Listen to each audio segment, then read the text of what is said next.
So if we bring these two verses together, right? Gideon, a mighty warrior hiding in a wine press.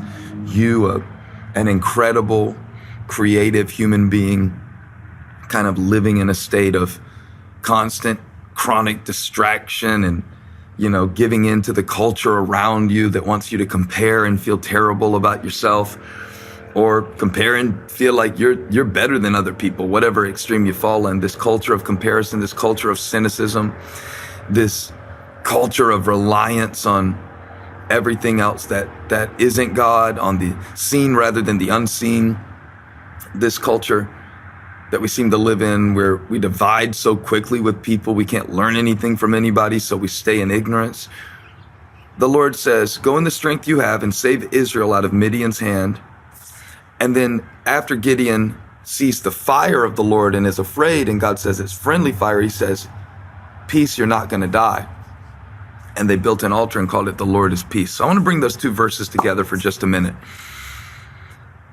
and tell you what the Lord spoke to me. He said, make peace with your strength. Make peace with your strength. Don't you mean with your weakness? Don't you mean with your past? Yeah, those two. But make peace with your strength. That is so contradictory to a lot of what I was taught, especially in a religious sense. But even growing up in the South, we had this phrase that we say, he's getting too big for his britches. And I thought that was just Moncks Corner until I went to Australia. They call it tall poppy. If somebody gets too high, they cut them down. And in all fairness, after God gives Gideon two signs with the fleece is first drenched and the ground is wet. So that's like the thing that God touched was wet and everything around it was dry. And then the second time, everything around it was wet, but it was dry. And I take that to mean that God's Spirit will be your supply in any situation. Sometimes you'll be dry inside, but God will bring dew from somebody else or somewhere else to refresh you for what he has called you to do. And how sometimes everything around you will be dry. The situation will be like valley of dry bones dry, but man, God's going to drench you with his Spirit, because Gideon picked up the fleece and squeezed it. And all that happened a little bit later, after Israel had come out. The people of Israel heard that Gideon went after he built an altar to the Lord and said, the Lord is peace. He then went and smashed the altars that his father had made to Baal, which is crazy, right? Like, to break his father's altar in order to make peace with God. He went and smashed the altar that they would use to call on Baal and Asherah. He used even the wood from the altar to Asherah, which was kind of like a sensual sex god in the surrounding area. And he broke it, and all the people came out and they were like, kill Gideon. And his dad was like, no, if Baal, who the altar was to, was wrong, let Baal deal with him. And they actually nicknamed Gideon, and they gave him a name that meant, may Baal contend with him. So, after that happens, and you've got God coming to Gideon, calling him out of the wine press, God calling you out of this kind of weak place where you locate yourself. And he was there because of fear. The Midianites would come and take their crops, and it said they were like swarms of locusts that would come. And I thought that was interesting, because locusts are little. And Gideon has the strength of a lion, but he's hiding from locusts. That's what God said their enemies were like swarms of locusts to take the crop. And Gideon's first strategy, because he's so scared, is to try to make himself smaller. Oh man, I'm the weakest. I'm from the weakest tribe. Now, all of this is Gideon trying to size up his own strength. And God has called him a mighty warrior. And so he goes immediately to his own strength because he's scared. When we get scared, we tend to shrink ourselves. We tend to shrink others. We even get into the part of our brain that they call the lizard brain, which is the survival part of our brain, which is like running from tigers and Bengals and bears and stuff like that. And we start running from stuff and hiding from stuff, even though nothing's really chasing us and nothing's really wrong. And I know you've done that before. You just feel like, why am I down here in this wine press threshing my wheat? Well, it's because you've been attacked before. It's because you've been rejected before. It's because you tried to step into something before.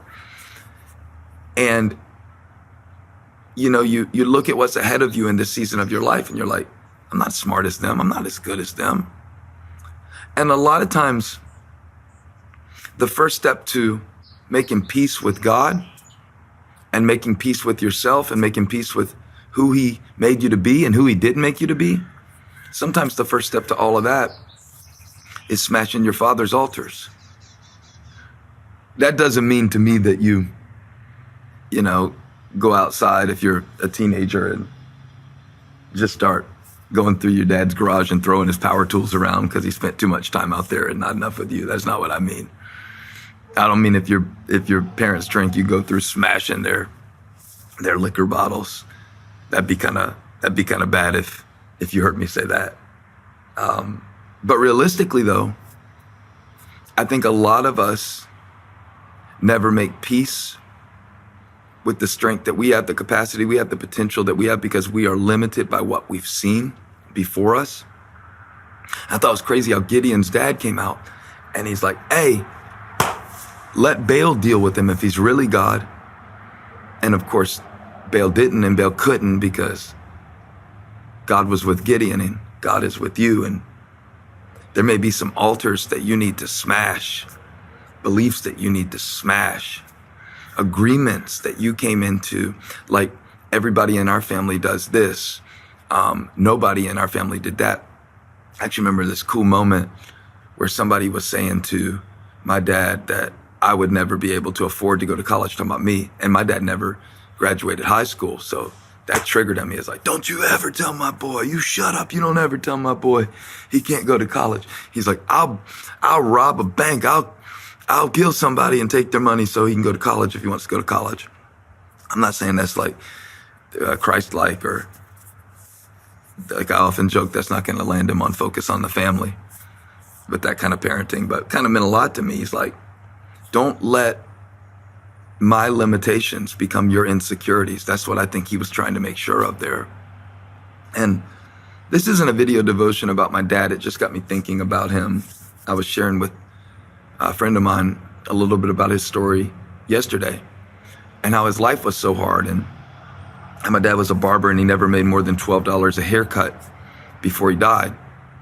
And how in many ways, I think the fears that he experienced, he grew up in a real rough household. His dad was an alcoholic, a really mean drunk, and would beat them and stuff. And eventually his dad committed suicide, and he actually committed suicide on my dad's birthday when he was a little boy, like 7 or 8 years old. And I think it was kind of important to him, and I know it was to my mom too, that they gave me opportunities, even based on their own sacrifices, to enable me to go forward. And so that I could have the strengths, so that I could have the skills that I was supposed to have. Every parent wants that for their child. I want that for my children too.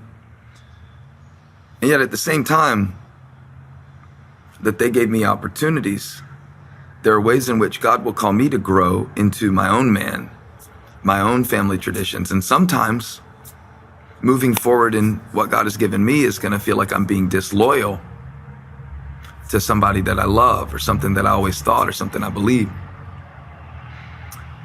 To me, this image of Gideon making an altar to God that says the Lord is peace, and going forward in the strength that he has, means in many ways leaving behind a lot of the life that he was loyal to, all the people around him, the clan that he was a part of, how they saw themselves. And breaking out of that is not easy. Making peace with your strength isn't easy. So you try to shrink yourself. You try to shrink what God is doing and fit it into your previous experience. If you've never seen it before, you think God can't do it. You feel God calling you up higher. It kind of scares you. You're like, well, I can't do that. That's not me. But what if it is? What if it is me? What if the other stuff, the fear, the holding back, the not being encouraging, the going through life guarded, the hiding in a wine press, not coming out and really being creative, not engaging my day, not wanting to lead, not wanting to set an example, not wanting to do the things that I know are going to make me feel better, just trying to like get relief through the day so I don't have to feel bad right there. What if that is false? And what if mighty warrior is true? What if wimp in a wine press is just where fear has put you? What if wimp in a wine press, I'm not calling Gideon a wimp. Like between me and you, I think it's pretty crazy how much faith he did have. He just needed a few signs. He blows a trumpet, boom, he goes out. The first thing God does though, he starts taking people away and gets Gideon's army down to 300. And he shrinks. The army doesn't shrink Gideon. He calls Gideon a mighty warrior. But yet he shrinks the things that Gideon would depend on that would make Gideon think that it was his own strength that saved Israel. He didn't want Gideon to rely on his own strength. But that doesn't mean he didn't want him to own his strength, because he called him a mighty warrior. So you got to get this. This is crazy. He says, you're a mighty warrior. That's who you are. You got a lion within you. And the Midianites are swarms of locusts compared to the lion of the Spirit of God that's in you. And Gideon did go and do amazing things, and powerful things are ahead for Gideon.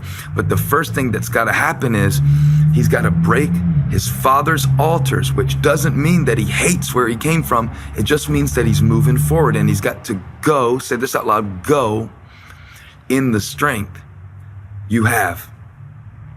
And then the next thing that he has to do is make peace with God at the altar, so he can know that that is God calling you, Gideon. That is God using you.